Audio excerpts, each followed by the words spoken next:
Hello everyone, welcome to another episode. Wow, the last like 4 episodes have all started here at Sifala.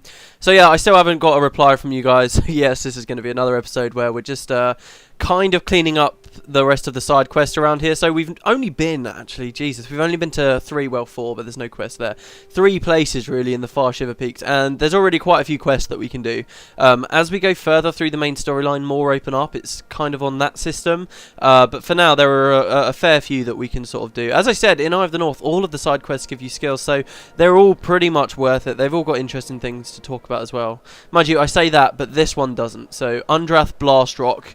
It's kind of an uninteresting quest, but it's got more links to Sorrow's Furnace, which we saw before, so let's check it out. You need me? Yes, I do need you. Undraft Blastrock's the name. Good to meet you. I'm apprentice to Budger Blackpowder. I make powder for his keg. So Budger, do you remember that guy? He's actually just outside. I'll show you him in a minute.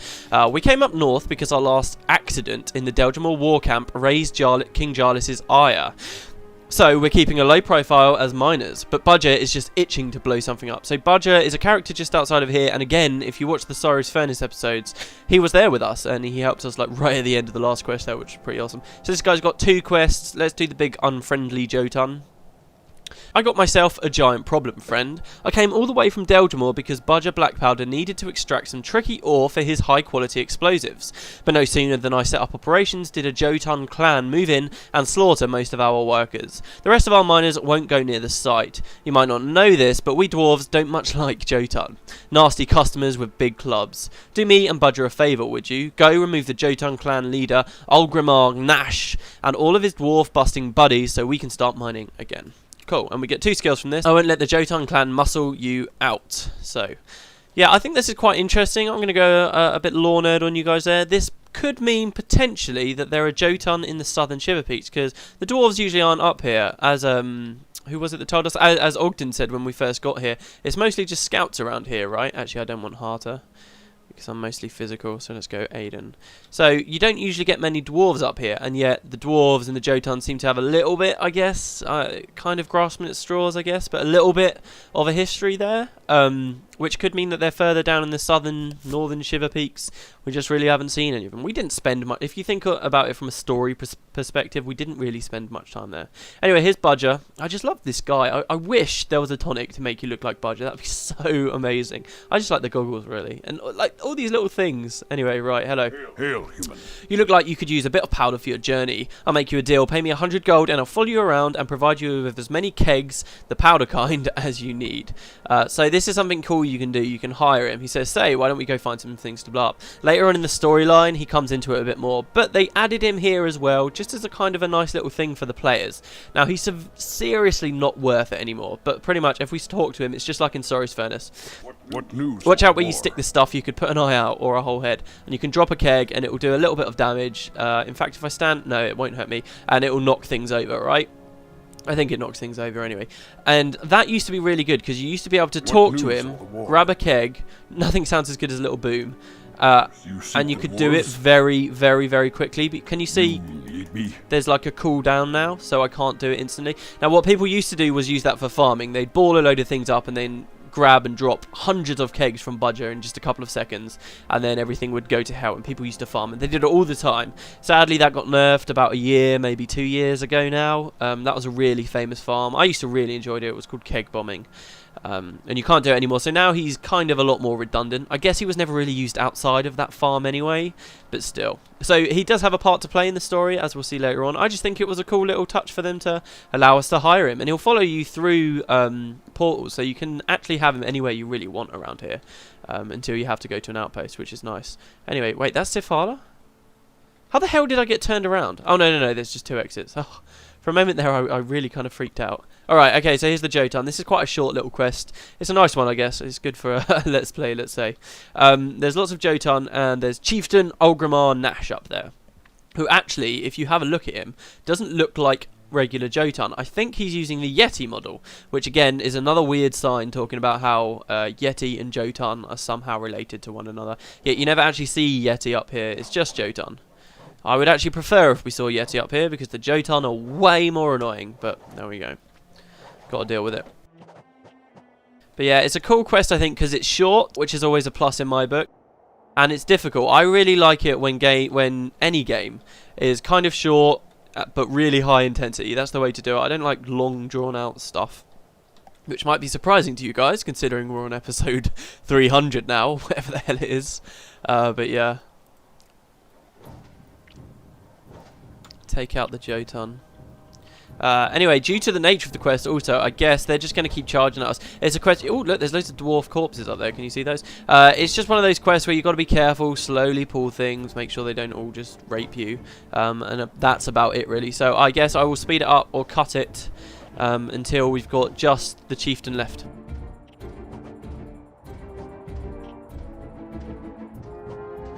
Oh yeah, also I forgot to mention that the quest title for this quest, the Big Unfriendly Jotunn, is a reference to the BFG, the Big Unfriendly Giant by Roald Dahl. So yeah, that's a nice little reference there, which I forgot to point out.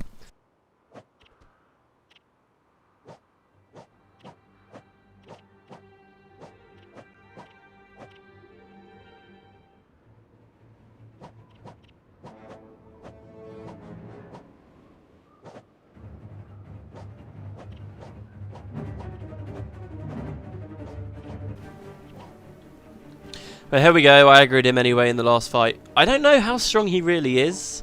It's one of those...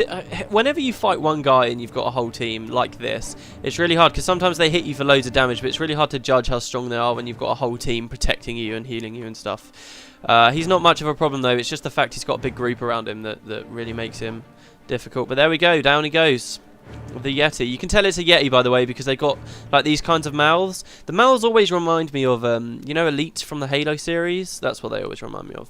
Kind of maybe crossed with, like, I don't know, an insect or something. Anyway, there's the first quest. I'm hoping to show you, let's see, 1, 2, 3, 4 for this episode. So a lot of it's kind of backtracking though. So most of it hopefully will be dialogue, or I'll have to split it into. Hail, human. Hello to you too. You're proving to be quite a handy human to have around. Budger will be thrilled to hear the news. It means more powder kegs for him. I'll get my mining team back up there as soon as possible. Cool, so we got 2 more skills. One of them's nice for running, and one of them's kind of crap in all situations. When I first got this, I was like, oh, snowstorm, just like firestorm that came out at the start of the game. Awesome.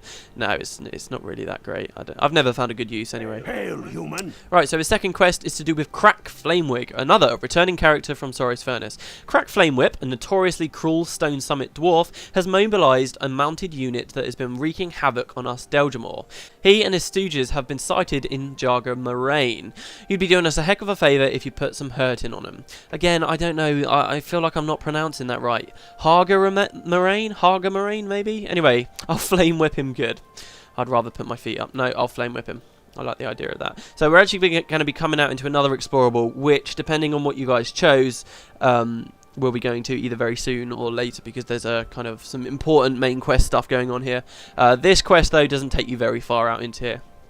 It's a cool place, though. There's probably... I keep mentioning my favourites, like I've got a category set for everything, but my favourites kind of landmark in all of the games is here. It's just so mysterious and awesome. I won't be showing it to you this episode, though, because basically we're down here, and it's all the way up there, so... Anyway, hello, Halvdan. Never anger a Norn. Why are you here? My entire hunting party vanished. I bet they were killed by beasts. I'm not going there until you kill them all. Okay, I'll avenge them. Something tells me you wouldn't be leaving this spot anyway. Oh, typical MMO quest givers.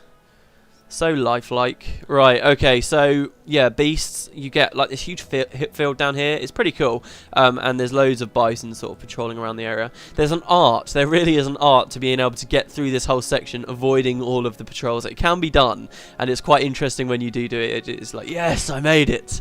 But it's one of those situations where if you have to stop to fight, it's likely another herde's going to get to you before the fight's over, and you just end up sort of having 100 different bison to fight.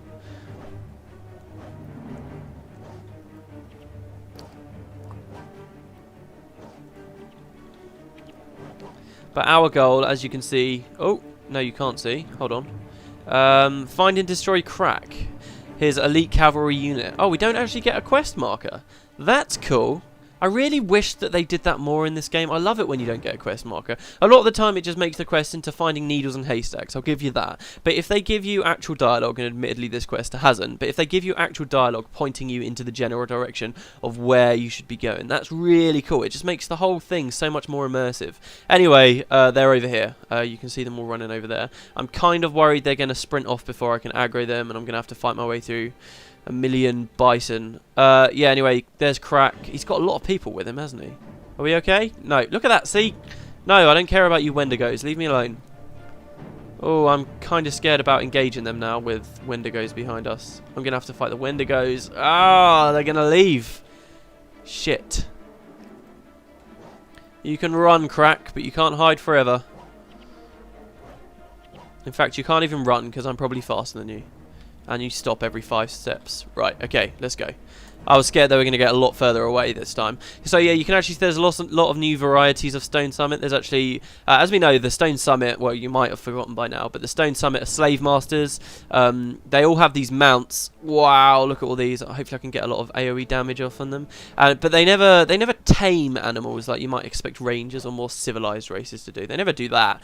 They just like give them like gimp suits, shall we say, big iron armors with spikes going in on the beast on the inside just to oppress and suppress them. But yeah, okay, so Crack's dead. Is that the end of the quest? No, I've got to defeat all of his cavalry. Okay, well there we go.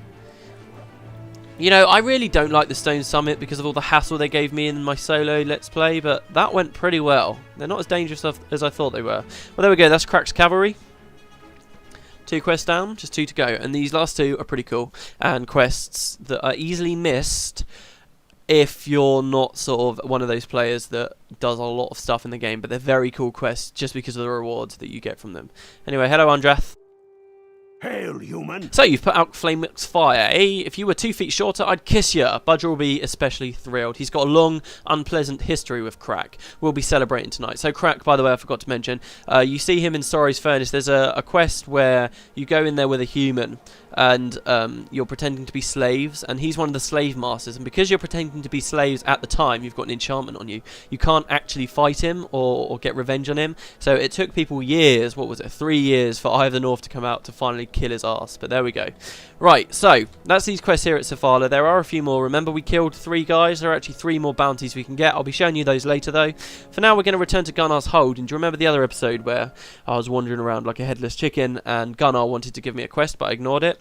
Yeah, we're going to get that quest. So this is easily missed because it's another one of those situations where a quest becomes available somewhere after you've completed a mission, but there's nothing telling you to go back there and speak to the person. It happened loads in Nightfall. It was so easy to miss stuff. But it happens again here, so let's speak to Gunnar. And it's quite important because you actually get elite PvE only skills, and they're the only ones in the game, and they're really cool. Never anger a Norn. Hello, Gunnar. Back already. Every sun that sets behind the mountains draws us closer to an epic battle. We revel in the knowledge that the spirits grant us worthy foes. Yet there is still much to learn should you seek glory at our sides. If you have received the gifts of the spirits in the past, you will know what I mean. Let me tell you how to make these skills permanent. So we've only experienced one, but the spirit gave us the Wolfen gift, remember? And this will actually let us get it as a permanent skill, just like I told you when we were in the mission. So, within Drakkar Lake lies a great Norn named Hogni Truthseeker. In his day, Hogni was without peer. He slew the most terrible creatures with naught but the strength of his arms. Having bested all its beasts, Hogni now seeks to live in harmony with the natural world. He has retreated to the wilds, isolating himself in the pursuit of knowledge. Go now, Matt. Learn from the greatest hero of our time. With knowledge comes power. So Hogni's pretty awesome, I'd say. In fact, can you remember when we asked him about the powerful Norn? No, he didn't want to tell us about Hogni. He will tell us about Olaf and Egil, though. Remember those? They are actually the guys that we need to make a decision who we're going to go to. Anyway, right, so, yeah, so we want to go to meet Hogni. Quest added Truthseeker. Now, there's 2 ways to go there. You can go from Olafstead, which we saw when we were playing on Tom, who's long gone by now. I feel like I should let you know, but we last saw that with him. And you can go there quicker from there, but since I've not unlocked it, I'll be going from Sifhala. And I'm also going to cut ahead of a lot of this. Essentially, we're just going south, south, south, south, south, all the way to where the cave was with Nalfatsu, essentially. It's about there. So yeah, I will see you guys in a second.